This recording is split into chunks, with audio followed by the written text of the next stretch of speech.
Avant d'arriver dans les palais d'Égypte, Joseph a dû passer par la case prison.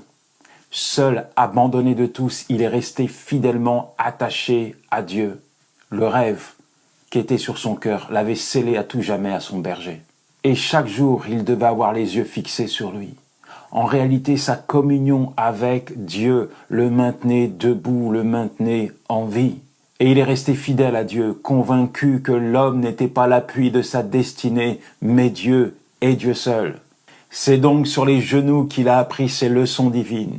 Oui, Dieu l'a formé, l'a travaillé, l'a façonné afin de le préparer pour devenir l'un des hommes les plus puissants d'Égypte. Mon ami, alors que tu es en train de marcher sur ce chemin qui te conduit à ton rêve, je veux te dire une chose, tu vas tomber, tu vas trébucher. C'est pas un souhait, mais c'est comme ça, la vie est faite ainsi. C'est pourquoi tu dois mettre toute ton attention, ton focus sur Dieu et sur Dieu seul, parce que c'est lui qui va te conduire vers ta destinée. Et même si parfois tu as l'impression d'être plaqué au sol, paralysé, ne plus avoir la force de bouger, n'oublie jamais que Dieu tournera les choses en ta faveur, il changera le mal en bien pour toi.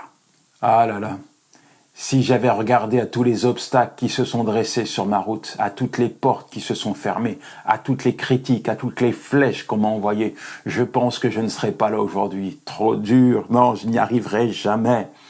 Mais tu sais quoi, mon ami? Il y a une chose que l'épreuve n'a pas pu déloger de mon cœur, c'est celle-ci. Dieu est fidèle. En fait, la fidélité de Dieu, je l'ai expérimentée dans les vallées les plus sombres de ma vie.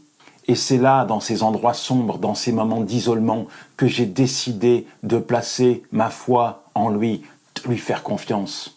Et je peux te dire qu'il ne m'a jamais, mais alors jamais déçu. Mon ami, quel que soit ce que tu subis actuellement, continue d'avancer. Le plan de Dieu n'échouera pas, il va s'accomplir dans ta vie. Le monde, la terre entière peut se dresser contre toi, mais il n'y a rien, entends-le, il n'y a rien qui ne pourra faire échouer le plan de Dieu te concernant. Joseph a été frappé, rejeté, vendu par ses frères. Et ils ont dit à leur père, ton fils, il est mort, plus jamais tu ne vas revoir son visage. Mais ce qu'ils ignoraient à cet instant, c'est qu'en l'envoyant en Égypte comme esclave, ils l'envoyaient tout droit dans l'accomplissement du rêve de Dieu.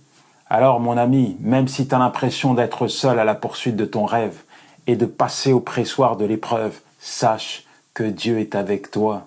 Il t'aime et il déplacerait les montagnes pour te faire entrer dans ta destinée. Prends courage, fortifie-toi, médite sa parole, parce qu'avec lui à tes côtés, tu vas y arriver. Et garde au plus profond de ton cœur cette vérité. Toute chose concourt au bien de ceux qui aiment Dieu. Romains 8, verset 28.